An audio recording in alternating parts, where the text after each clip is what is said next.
एकदम बढ़िया ऐसे मतलब प्रिंटेड रंग बिरंगी शर्ट और डुक डुक डुक डुक डुक डुक करते हुए गोवा की एकदम गलियों में घूमने का जो मज़ा है ना भाई, क्या बताऊँ क्या ही मज़ा है वो। यार सुंदर जगह है यार गोवा, बट अब ना तो जो है वो बुलेट रही डुक डुक डुक डुक करने वाली, और ना ही मेरी उम्र रही कैसे मैं शर्टें पहन पहन के जो है वीडियो बना के आपको दिखाऊं, क्योंकि थोड़ा सा अनसेफ हो जाता है बिना राइडिंग गियर के गाड़ी चलाना। बट शहर का माहौल है, थोड़ा बहुत जो है मैंने लिबर्टी यहाँ पे ले ली है। हेलमेट ज़रूरी वो मैंने पहन लिया था, और मैं हूँ बुलेट की जगह रॉयल एनफील्ड की गोवन क्लासिक 350 के साथ में। रॉयल एनफील्ड ने क्लासिक 350 के ऊपर बेस ही एक बाइक बनाई है जिसमें काफ़ी सारे कस्टमाइजेशन उन्होंने किए हैं। ऑब्वियसली पैसे जो हैं उसके ज़्यादा लगेंगे, और फील जो है बैठ के चलाने में वो भी अलग है। सिर्फ स्टिकर जॉब टाइप चीज़ जो है वो यहाँ पे नहीं हुई है। नमस्कार दोस्तों, मेरा नाम है गगन और स्वागत है आपका आज की वीडियो में, जहाँ पे हम बात करेंगे रॉयल एनफील्ड की नई नवेली गोवन क्लासिक 350 की। ओके, चाबी से शुरुआत करते हैं। चाबी जो है वो एकदम वैसी ही है जैसे पहले आती थी, उसमें कोई चेंज जो एक्सपेक्टेड ही नहीं था। एक्चुअल गाड़ी जो है उसमें भी कोई चेंज एक्सपेक्टेड नहीं था। ये तो रॉयल एनफील्ड ने एकदम कहीं और से ही जादुई तरीके से निकाल के दे दिया हमें बाइक। बट चेंज काफ़ी सारे हैं, उनकी बात करते हैं। सबसे पहले आपके पास में टायर और रिम दोनों में चेंज है। पहली दफ़े मैं ट्यूबलेस स्पोक रिम देख पा रहा हूँ क्लासिक में। आई थिंक मुझे नहीं लगता इससे पहले आती थी ट्यूबलेस स्पोक क्लासिक पे, बट यहाँ पे जो है 100/19 ये साइज़ है आपके पास में टायर्स की। एंड टायर्स के ऊपर जो है हल्का सा ये उभार है, और उस उभार के साथ साथ ये वाइट कलर जो आप देख पा रहे हो ये इसी टायर का ही पार्ट है। तो अगर आपको कभी चेंज करवाना हो तो रॉयल एनफील्ड के शोरूम पे जाके चेंज होगा, मुझे नहीं लगता अभी बाहर कहीं मिलेगा। बट बाकी चीज़ें जो है वो एज इट इज़ है। उसके अलावा ऐसे सस्पेंशन वगैरह ब्रेक वगैरह सेटअप में चेंज नहीं है। यहाँ पे आपके पास में अवेलेबल है एलईडी इंडिकेटर्स, एलईडी लाइटिंग। वैसे क्लासिक 350 के कुछ एडिशंस में आ ही गई थी, तो वो चीज़ जो है यहाँ पे अवेलेबल है। उसके बाद में अगर आप इधर देखोगे वही ये पोजिशनिंग लैम्प जो है वो भी एलईडी ही है यहाँ पे आपके पास में इंस्ट्रूमेंट क्लस्टर वगैरह में भी कोई चेंज नहीं है। ये आपके पास में ट्रिपर मिल जाता है। उसके बाद में इधर जो डिस्प्ले उसमें ट्रिप 1 ट्रिप 2 टाइम ओडोमीटर ये सब आप देख सकते हो। गियर कौन सा है वो भी आप देख सकते हो। इकोनॉमी इंडिकेटर भी आता है, और फ्यूल जो है वो भी यहाँ पे आपको दिख पा रहा है। स्पीड और इधर आपके पास में फ़ोन से कनेक्ट करके नेविगेशन वगैरह जो है वो आप देख सकते हो। उसके अलावा ये जो बटन है इसी से सबको टॉगल होता है। अनलाइक बेयर 650 जिसमें मैंने आपको बताया था यहाँ पे ABS ऑफ करने का बटन वगैरह आया था, यहाँ पे ऐसी कोई चीज़ जो है वो नहीं दी गई है, और ना ही कुछ ज़्यादा उसका सेंस था, तो ऐसा कोई डिमांड भी उसकी नहीं थी। वही 13 लीटर का टैंक आपको यहाँ पे मिलता है। कुछ चेंज जो है क्लासिक के मुकाबले उस पर नहीं है। हाँ, एक इंपॉर्टेंट चीज़ तो भूल ही गए, वो है ये एप हैंगर स्टाइल ऊंचे ऊंचे आपके पास में हैंडल बार्स। अब ये आपके पास में दो ऑप्शन है, या तो ये ले लो, अदरवाइज एक छोटे का भी ऑप्शन आता है जो कि एक्चुअली क्लासिक 350 के मुकाबले फिर भी ऊंचा है। क्लासिक का जैसे मान लो यहाँ कहीं आता है, वो छोटा वाला यहाँ कहीं आता है, और ये वाला जो है आपके पास में इतना ऊपर दिख ही रहा है, जो कि वैसा ऊंचा बैठने वाली फीलिंग जो है, ऊंचा मतलब हाथ करके चलाने वाली फीलिंग जो है वो आपको देता है। उसके अलावा इंजन इज़ सेम इंजन, कोई भी चेंज नहीं है। पावर फिगर जो है वो भी सेम है। हाँ, कुछ बोर वगैरह कुछ अंदर चेंज किया गया है, बट पावर फिगर्स नहीं बदले हैं। 20.2 PS और 27 Nm का टॉर्क जो है वो आपके पास में मिलता है। सेम 6100 पे पावर, और पीक टॉर्क जो है वो 4000 RPM पे मिलता है। एग्जॉस्ट जो है उसमें बदलाव है, और यहाँ पे जब आप देखोगे तब एग्जॉस्ट जो है वो आपको चेंज होता हुआ दिखेगा। इनफैक्ट एग्जॉस्ट की साउंड में बदलाव है। एंड आई फील जब आप थ्रॉटल छोड़ते हो उस टाइम में साउंड थोड़ा सा और बेहतर और थोड़ा सही आ रहा है पिछले के मुकाबले। इनफैक्ट सुना देता हूँ ना मैं आपको ऐसे खड़ा करके, मतलब चलते टाइम छोड़ते हो तब अलग साउंड आता है, बट फिलहाल ऐसे भी अलग ही आ रहा है, सुनो।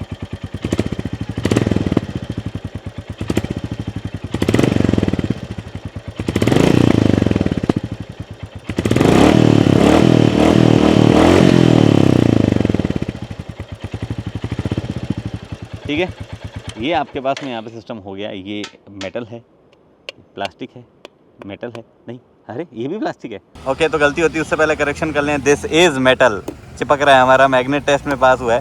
ये काफ़ी सही से अंदर की तरफ इंसुलेटेड है, तो आवाज़ नहीं आ रही है मेटल वाली।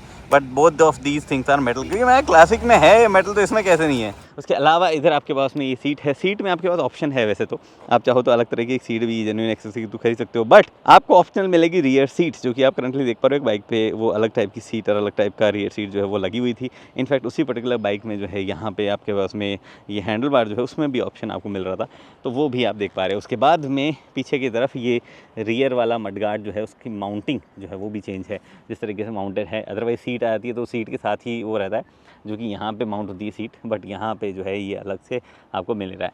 इस साइलेंसर में चेंज है, रियर वाला टायर एक्चुअली जो है वो भी चौड़ा है और साइज़ जो है ओवरऑल रिम की छोटी है, 16 इंचज़ का है।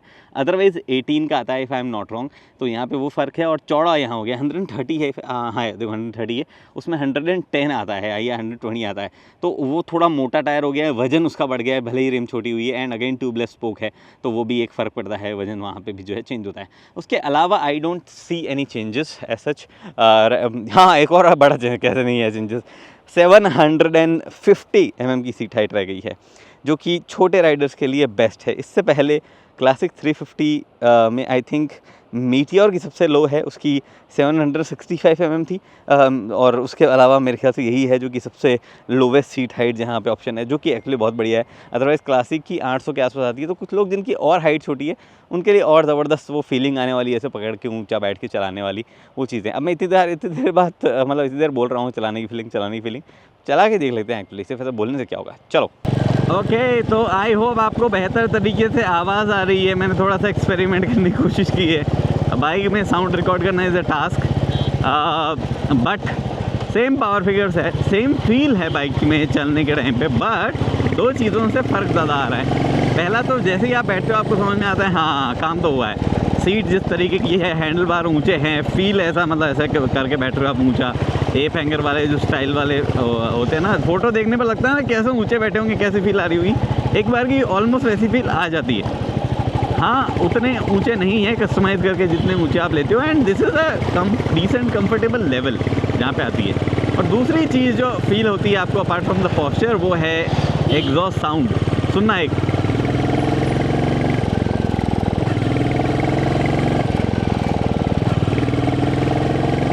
आई डोंट नो आपको कैसी आ रही है माइक में, बट मुझे हेलमेट पहने हुए कान के अंदर बहुत ही सही साउंड आ रही है, बहुत ही प्यारी है, मस्त आवाज़ लग रही है।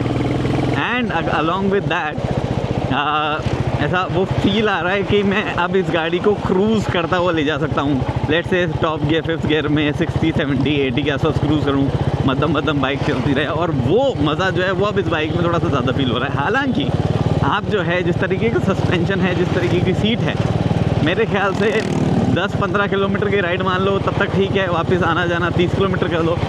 अदरवाइज जैसे मान लो आप घंटों इस पर बैठे रहो तो आपको जो है फिर थोड़ी सी प्रॉब्लम हो सकती है, क्योंकि पॉस्चर ही ऐसा बना हुआ है कि आपका वजन पूरा जो है वो आपके पृष्ठ भाग पे जाता है, और वहाँ सीट और सस्पेंशन जो है वो उतना ज़बरदस्त कुशनिंग नहीं दे पा रहे हैं, तो वो थोड़ा सा गड़बड़ हो सकता है मामला।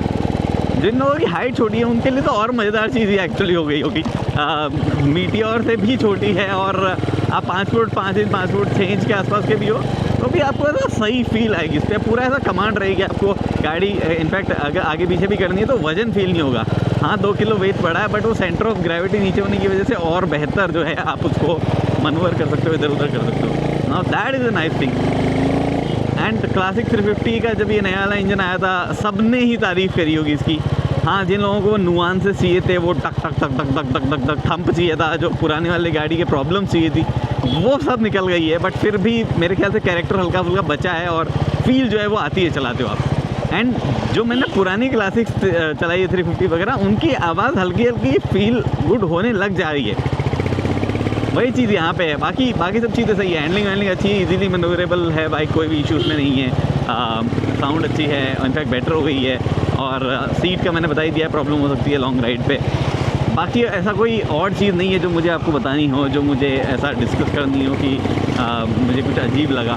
ब्रेकिंग वगैरह जैसे क्लासिक 350 की थी है वैसे ही है यहाँ पे, could have been better yes, but आपको ABS मिलता है दोनों में, तो वहाँ कोई इशू नहीं। थोड़ा फ्यूल एफिशिएंसी कम होगी, मैं आपको पहले बता दूँ इसका 2 से 3 kmpl के आसपास की फ्यूल एफिशिएंसी जो है वो कम आप एक्सपेक्ट करें, तो ही जो है आप फ़ायदे में रहेंगे। अदरवाइज़ आप सोचते हैं अरे इस बाइक की फ्यूल एफिशिएंसी कम कैसे होगी वगैरह वगैरह। मैं तो अकेला बैठ के चलता हूँ, 2 सीट भी नहीं है, बट ये चीज़ें हैं।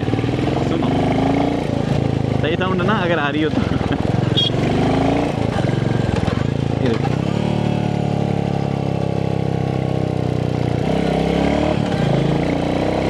देखो गोवा वाद अपनी जगह सही है एकदम। ये गोवान क्लासिक 350 है, उसको रिलेटेड कुछ एप्रीहेंशन है मेरे। एप्रीहेंशन क्या होता है? भय मतलब हाँ, थोड़ा डर, थोड़ा चिंता है मेरे को। वो क्या चिंता है कि ये सबके लिए नहीं है बाइक। अगर आप उन लोगों में से हो जिनको यूजुअली बाइक जैसे 10, 12, 15 किलोमीटर लेजर के लिए, ऐसे दिखाने के लिए, फील के लिए चलानी है तो ये बहुत बढ़िया बाइक है भाई। आप ऐसा आसपास घूमो, बढ़िया फ़ोटो वोटो खींचो, माहौल बनाओ अपना, कहीं घूमने वूमने निकल जा रहे हो, ब्रेकफास्ट राइड टाइप जो मैंने आज सुबह भी करी, वैसी चीज़ों के लिए बहुत बढ़िया बाइक है। It is not a bike because of इस सीटिंग पॉस्चर या जिस तरीके का हैंडल बार पोजिशन वगैरह जो ओवरऑल बाइक जैसी है, इट्स नॉट अ बाइक जिसको आप लॉन्ग ऐसे लेके घूमते ही रहो। हाँ, अगर आपको आयरन बट चैलेंज करना है तो आप कहीं पे भी ले जा सकते हो उसको, ले जाने को लद्दाख वद्दाख भी ले जा सकते हो। And it's not really like very uncomfortable है, ऐसा कुछ डिसेंट बाइक है, क्लासिक 350 पे बेस्ड है, जो कि ऑलरेडी लोग ले जाते रहे हैं टूरिंग के लिए। वैसे तो मीटियोर ले जाओ ज़्यादा बेटर है, बट वो लोग जिनकी हाइट थोड़ी कम है, वो लोग जिनको ऐसा रेगुलर स्मॉल राइड्स के लिए जाना वाना अच्छा लगता है, वो लोग जिनको थोड़ी सी अलग क्लासिक 350 चाहिए थी, वो उनको टिपिकल पुरानी क्लासिक वाली फील वाली टाइप की बाइक नहीं चाहिए थी, उनके लिए जो है यहाँ पे एक और ऑप्शन यहाँ तैयार होकर। और I think Royal Enfield is now more about giving options and you know creating own customised bike, factory customised bike, वैसा वाला सीन हो गया है। ये जे प्लेटफॉर्म पे 350 सीसी वाली इंजन पे कितनी बाइक्स तो हम देख चुके हैं ऑलरेडी। मीटियोर देख ली हमने, क्लासिक देख ली, फिर क्लासिक के कुछ और एडिशन आए, फिर इसके बाद में हमारे पास में ये है, उसके बाद में एक और क्या है 350 पे बेस्ड एक और बाइक है ना, कोई तो मीटियोर, एक और बाइक आती है यार, खुद हंटर आती है।